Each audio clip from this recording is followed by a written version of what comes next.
Olá pessoal, sejam bem-vindos a mais um vídeo aqui no canal e mais uma vez o assunto aqui é o Campeonato Brasileiro da Série C.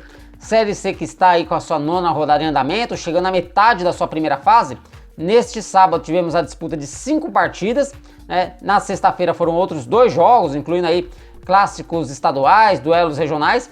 E nesse vídeo aqui então eu vou passar os resultados, como ficou a situação de cada time na tabela de classificação e também os próximos jogos. Vamos começar falando pelo Grupo B, o Grupo B que já teve 2 jogos na sexta-feira. A rodada foi aberta com a vitória do Criciúma por 1-0 sobre a equipe do Figueirense. O Criciúma aí quebrando uma sequência de 2 derrotas consecutivas, né? O Criciúma que estava invicto tinha perdido nas 2 últimas rodadas, então o Criciúma venceu a equipe do Figueirense por 1-0. Na sexta-feira havia assumido a liderança do grupo com 17 pontos ganhos, mas hoje já foi deixado para trás pelo Ipiranga e também pela equipe do Novo Horizontino. Inclusive tem vídeo aqui no canal para detalhar essa vitória do Criciúma sobre o Figueirense. O Figueirense, por sua vez, com a derrota na tarde da sexta-feira, corria aí um risco matemático de terminar o primeiro turno na zona de rebaixamento, na penúltima colocação. Porém, os resultados da sequência da rodada ajudaram e o Figueirense ali se manteve na 7ª colocação com 10 pontos. O Figueirense então começou a rodada em 7º lugar, perdeu seu jogo, mas as equipes que estavam logo atrás não venceram. Então o Figueirense vira esse primeiro turno dessa primeira fase da Série C na 7ª colocação com 10 pontos. Os times que estão logo atrás dele já jogaram, portanto essa daí vai ser a posição da equipe ao final dessa rodada. Como eu falei, o Criciúma havia assumido a liderança, tinha ido a 17 pontos, mas foi superado pelo Ipiranga e também pelo Grêmio Novo Horizontino. Essas duas equipes somam 19 pontos. Também na sexta-feira, na sexta-feira à noite, lá na Arena Barueri, tivemos aí um empate, né? Um péssimo resultado para as duas equipes. O Oeste ficou no 1-1 com o Paraná Clube. O Oeste foi a 3 pontos, né? Somou apenas seu 3º ponto em 9 jogos, aí tá caminhando a passos largos para o rebaixamento para a Série D do Campeonato Brasileiro.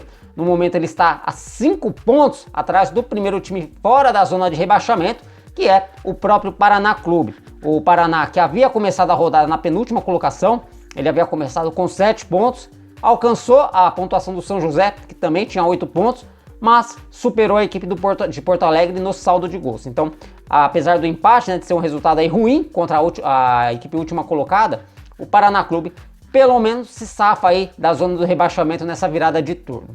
Falando no São José, o São José esteve em campo na tarde desse sábado, foi até o Colosso da Lagoa em Erechim e perdeu para a equipe do Ipiranga por 2-1. Por isso que o São José vai virar aí o turno na zona do rebaixamento. O São José estaciona nos 8 pontos, fica com menos 5 gols de saldo, enquanto que o Paraná tem 8 pontos e menos 3 gols de saldo.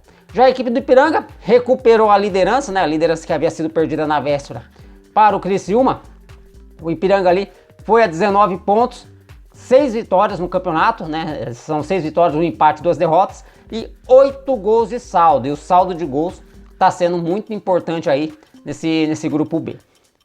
Outro que também entrou em campo na tarde desse sábado e venceu foi o Grêmio Novo Horizontino. Bateu a equipe do Mirassol por 1-0. Esse resultado levou o Grêmio Novo Horizontino também a 19 pontos, porém a equipe do interior de São Paulo tem 5 gols de saldo. Também tem 6 vitórias, um empate, 2 derrotas e 5 gols de saldo. Já o Mirassol fica ali na 6ª colocação. O mesmo que valeu para o Figueirense vale para o Mirassol. O Mirassol, apesar da derrota, ele não perdeu posição, porque as equipes que vinham logo atrás dele também perderam, né? No caso do Figueirense e do São José. Essas duas equipes poderiam superar o Mirassol. O Mirassol, inclusive, até corria um risco de virar o turno na zona de rebaixamento. Isso não vai acontecer. Então, o Mirassol ali vai começar o segundo turno na 6ª colocação com 10 pontos. O problema é que o time vai se distanciando do G4, né? O Ituano, que ainda joga na rodada, é o 4º colocado com 16 pontos, está a 6 pontos na frente do Mirassol. Então, o Mirassol aí teria que torcer contra o Ituano amanhã, mas não ia adiantar muita coisa, porque o Botafogo assumiria, né, a 4ª colocação se vencer o Ituano, mas então o Mirassol aí já está a uma certa distância aí desse G4, e essa distância pode aumentar para 7 pontos se o Ituano vencer o Botafogo neste domingo. O jogo vai acontecer às 11 horas lá no estádio Santa Cruz em Ribeirão Preto. O Ituano tem 16 pontos E o Botafogo aparece na quinta colocação com 13 pontos. Então, duelo aí direto aí pelo G4. Se o Botafogo vencer, alcança os 16 pontos que a equipe do Ituano, né? E aí a disputa vai para o saldo de gols. No momento, o Ituano tem um gol positivo de saldo e o Botafogo tem um gol negativo de saldo. Só que o Ituano tem aí o melhor ataque. Então, essa é a situação do grupo B, que teve aí, se o campeonato terminasse agora, teria como classificados o Ipiranga, o Novo Horizontino, o Criciúma e o Ituano ou Botafogo aí brigando por essa última vaga. E nos rebaixados seriam o São José e também a equipe do Oeste, né? Então, se o campeonato terminasse agora, esse seria o panorama do grupo B. Agora vamos subir para o grupo A, porque o grupo A continua aquela briga de foice no escuro e o Santa Cruz vivendo um drama cada vez maior. O Santa Cruz vai virar o turno sem vencer. O Santa Cruz perdeu mais uma nesse sábado. Daqui a pouquinho a gente fala desse jogo. Vamos começar falando do jogo que aconteceu às 11 da manhã, né? Até que eu chamei no vídeo passado o jogo dos intrusos, porque o Tombense e o Volta Redonda, que são equipes que geralmente estão no grupo B, por conta aí do grande número de equipes do Sul e do Sudeste que vão disputar a Série C. Essas duas equipes foram remanejadas para o grupo A e se enfrentaram neste sábado. E deu empate aí, terminou 1-1. Com esse resultado, as duas equipes se mantiveram ainda, né? Porque ainda tem um complemento da rodada, mas por enquanto essas duas equipes estão ainda dentro do G4.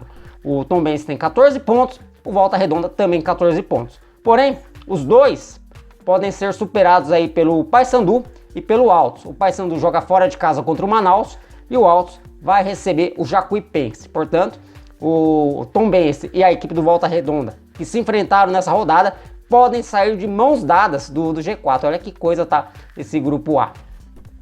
Um pouco mais à tarde, na cidade do Vozão, lá no Ceará, nós tivemos aí o empate entre Floresta e Ferroviário. Esse jogo terminou também 1-1, né?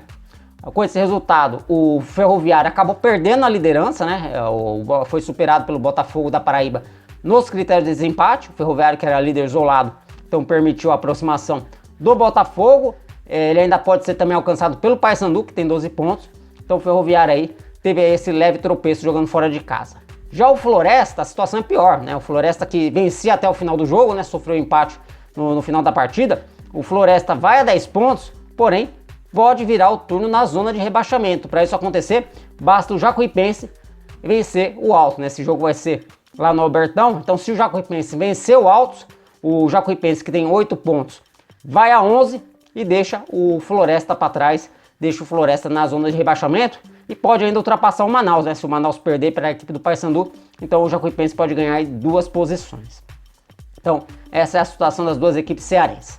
E aí, no jogo que fechou a rodada desse sábado, né, jogo que aconteceu lá no estádio Albertão, em João Pessoa, o Botafogo venceu a equipe do Santa Cruz por 1-0 e aumentou ainda mais o drama da equipe pernambucana.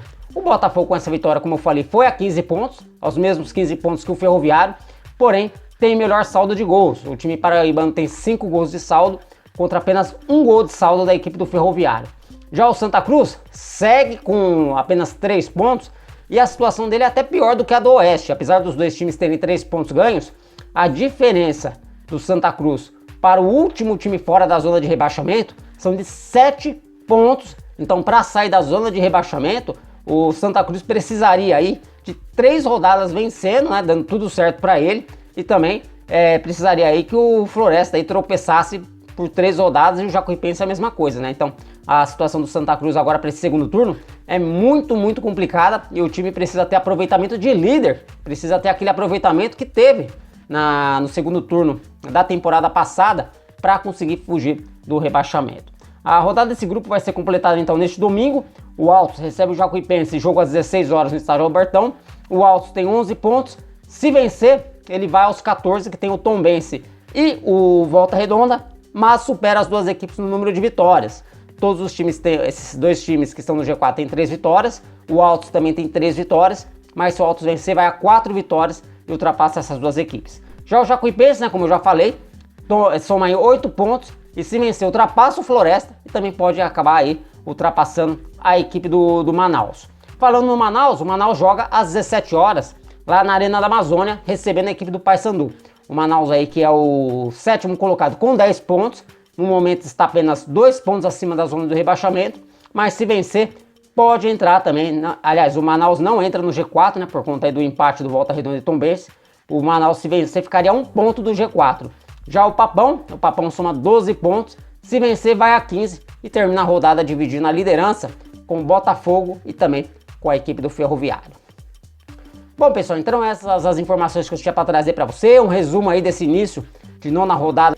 E eu quero saber a opinião de vocês, né? Vocês acham que o Oeste e o Santa Cruz ainda vão escapar do rebaixamento? Deixa aqui nos comentários aqui a opinião de vocês, que eu tô muito curioso para saber. Por enquanto eu vou ficando por aqui, um forte abraço e até a próxima. Valeu!